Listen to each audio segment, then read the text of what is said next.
बिस्मिल्लाहिर्रहमानिर्रहीम। अस्सलाम वालेकुम। मैं इब्रार अहमद मेहर एडवोकेट उम्मीद करता हूं कि आप सब खैरियत से होंगे। सबसे पहली रिक्वेस्ट तो आपसे यह है कि आप जब भी कोई सवाल पूछते हैं तो बराए मेहरबानी अपना सवाल बिल्कुल क्लियर लिखा करें और आपका सवाल मुख्तसर होना चाहिए और जामे होना चाहिए, क्योंकि आपका सवाल अगर समझ में आएगा तो मैं उसका जवाब दूंगा, अगर समझ में नहीं आएगा तो मैं उसको डिलीट कर दूंगा। तो लिहाजा ये बात आप ज़हन नशीन कर लें कि सवाल आपका बिल्कुल वाज़ेह होना चाहिए और मुख्तसर होना चाहिए, और कोशिश किया करें कि उसे रोमन ज़ुबान में लिखने की बजाय प्रॉपर उर्दू ज़ुबान में लिखा करें, ताकि आपको लिखने में आसानी हो और मुझे पढ़कर उसका जवाब देने में आसानी हो। लिहाजा आप कोई भी सवाल पूछना चाहें तो कमेंट सेक्शन में आके सवाल पूछ सकते हैं, और इसके साथ ये भी गुजारिश है कि आप जब भी कोई सवाल पूछते हैं तो उसके साथ साथ अपना नाम और अपने शहर का नाम लाजमी तौर पर लिखा करें। अच्छा जी, सवाल है, मेरे पुप्पो के बेटों ने मेरे वालिद साहब पर कातलाना हमला किया है और मेरे वालिद साहब हार्ट पेशेंट हैं, उनके मुंह से अभी तक खून निकल रहा है और ये लोग बहुत बदमाश हैं, इनसे कोई जिरगा भी नहीं बैठता और मुझे ये कत्ल करना चाहते हैं। अब मैं उनके साथ क्या करूं? मैंने उसे कॉल की कि आपने मेरे वालिद साहब के साथ ऐसा क्यों किया, तो उसने मुझे माँ बहन की इतनी गलीज गालियां दी कि मैं बर्दाश्त नहीं कर सकता। इनका एक भाई पुलिस में है और उनके पास असला भी बहुत ज्यादा है। अच्छा जी, सवाल आपने सुन लिया। पहली बात तो यह है कि अगर आपको ये खदशा है कि वो आपके ऊपर हमला कर सकते हैं, आपको नुकसान पहुंचा सकते हैं, आपकी जान ले सकते हैं, तो आपको बहुत ज्यादा मुहतात रहने की जरूरत है, क्योंकि अगर आप लापरवाही का मुजाहरा करेंगे, एहतियात नहीं करेंगे, तो खुदा न खास्ता आपको नुकसान हो सकता है।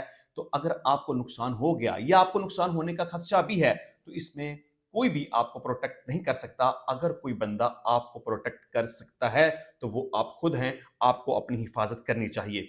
और दूसरी बात यह है कि आपके वालिद साहब के ऊपर जो कातलाना हमला किया गया, तो डेफिनेटली आपने उस हवाले से एफआईआर का अंदराज करवाया होगा, अंदराज करवाना चाहिए।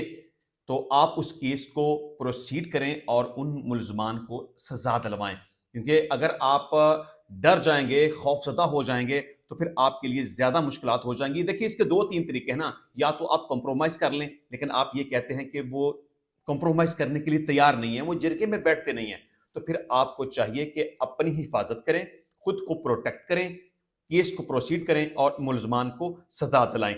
जहां तक आपकी दूसरी बात है कि आपने उनको कॉल की, आपने पूछा कि आपके वालिद साहब के साथ उन्होंने ऐसा सलूक क्यों किया, तो उन्होंने आपको गलीज किस्म की गालियां दी, तो मेरा ख्याल है कि आपको नहीं चाहिए था कि उनको फोन करते। जब वो आपकी जान के दुश्मन बने हुए हैं, तो ये तरीकाकार गलत है कि आप बराह रास्त उन्हें फोन करें और उनसे पूछें कि आपने ऐसा क्यों किया। आपको मुहतात रहना चाहिए, आपको एहतियात करनी चाहिए, आपको फोन नहीं करना चाहिए।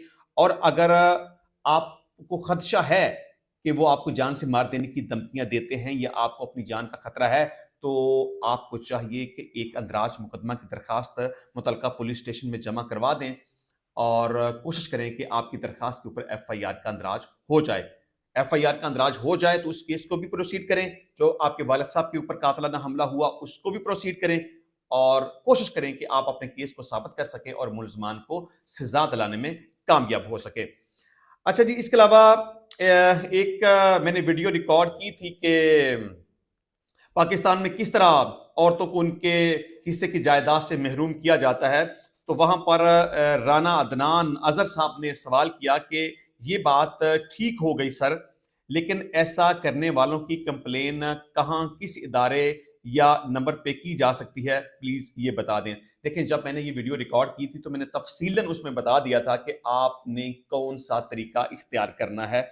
अगर कोई शख्स किसी को जायदाद से महरूम करता है, किसी बेटी या बहन को जायदाद से महरूम करता है, तो आपने कानूनी चाराजोई किस तरह से करनी है। लेकिन फिर भी मैं आपको बता देता हूं कि अगर कोई इस तरह की सूरत हाल बन जाए तो आप 1787 पे कंप्लेन कर सकते हैं पुलिस के खिलाफ। अगर पुलिस आपकी बात नहीं सुनती, आप पुलिस को इन्फॉर्म करना चाहें तो आप 15 पे कॉल करके कर सकते हैं।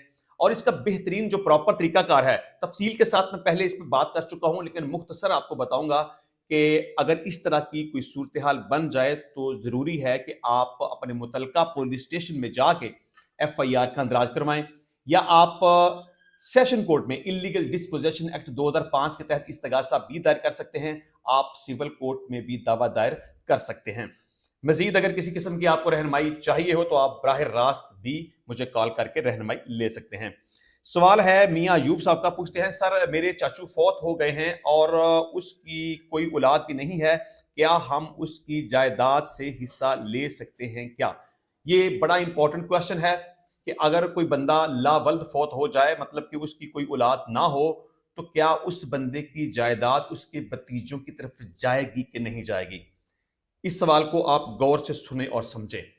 पहली बात तो यह है कि बंदा शादीशुदा है, वफात पा गया। अब पहली बात तो यह है कि उसकी जायदाद में से पहला हिस्सा उसकी बीवी के नाम पे निकलेगा। अगर बच्चे होते तो बीवी को 1/8 हिस्सा मिलता, बच्चे नहीं हैं तो बीवी को 1/4 हिस्सा मिलेगा।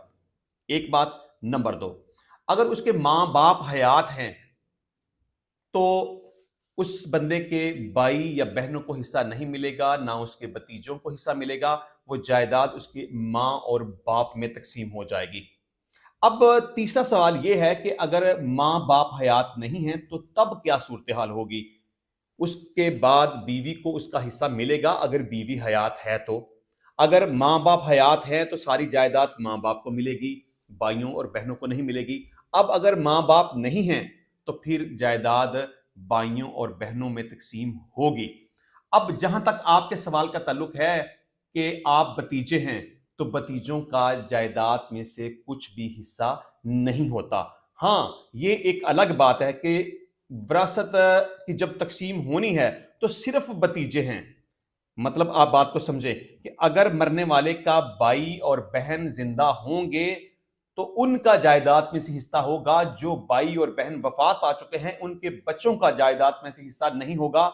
लेकिन इसका दूसरा पोर्शन यह है कि अगर वारसान में सिर्फ भतीजे होंगे या भतीजियां होंगी, वट एवर, मतलब कि फौत होने वाले का भाई या बहन कोई नहीं होगा। आप इस तरह फर्ज कर लें कि उस बंदे का एक भाई है, अगर वो जिंदा होता तो उसको हिस्सा मिलता।